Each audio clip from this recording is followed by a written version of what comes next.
What was meant to be a spirited discussion on politics and pop culture took a sharp, unexpected turn when Hollywood legend Samuel L. Jackson appeared on TheView and found himself in a verbal clash with co-host JoyBehar that quickly spiraled out of control. From the moment he took his seat, there was a certain tension in the air, something just beneath the surface. The actor, known for his unfiltered charisma and commanding presence, had been invited to promote his latest political thriller, but it was clear from the outset that he wasn't here to play along with the show's usual rhythm.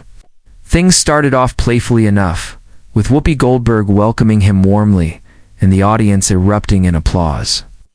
But the energy shifted the moment JoyBehar brought up a recent interview Samuel had given, in which he criticized Hollywood's performative wokeness. "You talk a big game about real change," she said, "but don't you think calling people out just adds to the noise?" There was a moment of silence before Jackson leaned forward, his voice calm, but steeled. "No," he said, "I think silence is complicity. And sometimes, noise is the only thing people in power respond to." The room went still. Joy countered quickly, "But don't you think that kind of talk alienates allies?" "It's not always black and white, Samuel." He raised an eyebrow, responding with surgical precision. "It is black and white when one side keeps pretending there's no gray." What followed was 5 full minutes of escalating back and forth. That saw Joy doubling down and Samuel refusing to back off, each cutting the other off, each visibly frustrated. Whoopi tried to mediate, but it was no use. At one point, Joy said with a laugh that didn't reach her eyes, "You know, maybe you should stick to acting. That was the breaking point." Samuel removed his mic calmly and stood up, eyes locked. "On Behar? And maybe you should stick to listening," he said, then turned to the audience. "Peace, y'all." The crowd gasped. Producers rushed in, and within seconds, the screen went to an unscheduled commercial break. When the show returned, Samuel was gonna end. So was the easy atmosphere that usually held The View together. What remained was a moment that was about far more than a celebrity walkout.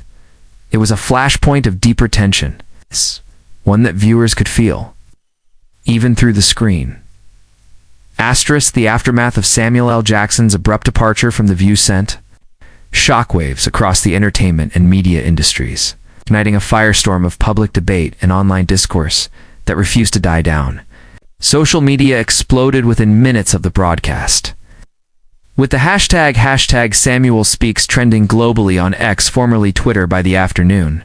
Clips of the confrontation were uploaded and dissected in real time, some praising Jackson's unyielding stance as a much-needed call-out of complacency, others defending JoyBehar as simply doing her job as a talk show host known for tough, if sometimes tone-deaf, questioning. Still others criticized the show as a whole for repeatedly creating a platform where tension is used as spectacle. But amidst the noise, one thing became undeniable. The moment had hit a nerve. Major outlets scrambled to secure follow-up interviews with both parties. Entertainment Tonight, Variety, and The Atlantic published deep dives within 24 hours. ABC issued a cautious statement that neither confirmed nor denied whether Jackson had been kicked off or simply walked out, instead calling it an unfortunate misunderstanding during a passionate exchange of ideas. To be behind the scenes, sources close to the production revealed a far messier truth. According to a member of the studio staff, producers had tried to get Samuel to stay during the commercial break, but he reportedly told them, "I came here to talk truth, not to trade sound bites with someone who already decided I was wrong before I walked in." The source added, "He wasn't yelling, he wasn't dramatic. He was just done." Meanwhile, JoyBehar remained uncharacteristically silent in the immediate fallout. That silence spoke volumes to fans who knew her as someone rarely shy about speaking her mind. Critics were quick to note the irony of a show that prides itself on diverse perspectives, seemingly buckling under the weight of a black man expressing his own. If Samuel L. Jackson can't speak without getting shut down, what does that say about the platform? One New York Times op-ed questioned. The story bled far beyond entertainment news. Political commentators chimed in. Cultural critics wrote essays on the racialized dynamics of public discourse. and viewers, millions of them, began reassessing the way panels like TheView use conflict as content. At the heart of it all, though, remained Jackson himself, composed and unbothered. When asked by a TMZ reporter later that week whether he regretted anything, he simply said, "No. I said what I meant. If that's too much, I'm not the problem." With that, the moment transcended television and became something larger, not just about one man walking off a set, but about the cost of speaking unvarnished truth in spaces that only claimed to want it. And even though SamuelLJackson had exited stage left, his words and the challenge they carried refused to be ignored. Asterisk in the days that followed, the ripple effects of SamuelLJackson's confrontation with JoyBehar transformed from entertainment headline to cultural case study.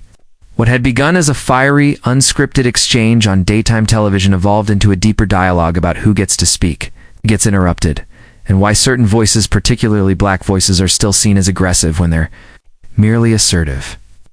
Universities assigned the clip in media studies and sociology classes, asking students to examine not just the words spoken, but the body language, the framing, the reaction of the co-hosts, and the audience's nervous laughter.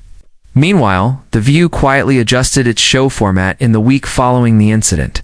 Segments became shorter. Political commentary was reined in. More scripted banter, fewer open debates. "We're focused on harmony," read a vague producer. Memo leaked to the press, but for many loyal viewers, the energy had shifted not in a good way. There was a strange hollowness to the show now, like a band that kept playing after the lead guitarist walked off mid-song. Back in Los Angeles, SamuelLJackson returned to his work without missing a beat. He was spotted on the set of a new limited series and later made a surprise appearance at a grassroots fundraiser for education equity, where he opened his remarks with a knowing grin. "This mic ain't coming off early today," the crowd roared. But behind the humor was a sense of exhaustion as seasoned. Man tired of being invited into conversations where the hosts weren't really listening. "I'm not here to make people comfortable," he said during a follow-up interview with The Root. "I'm here to make them think. If that gets me kicked out of a studio, so be it. I've been thrown out of better rooms." JoyBehar eventually addressed the incident a week later, not with a public apology, but with a carefully worded comment on the show, calling it a moment of passionate disagreement that was perhaps too passionate, but her tone betrayed frustration. Critics noted how quickly she pivoted back to a segment on celebrity fashion faux pas. That juxtaposition, the sudden shift from high-stakes conflict to superficial fluff, was exactly what many were criticizing.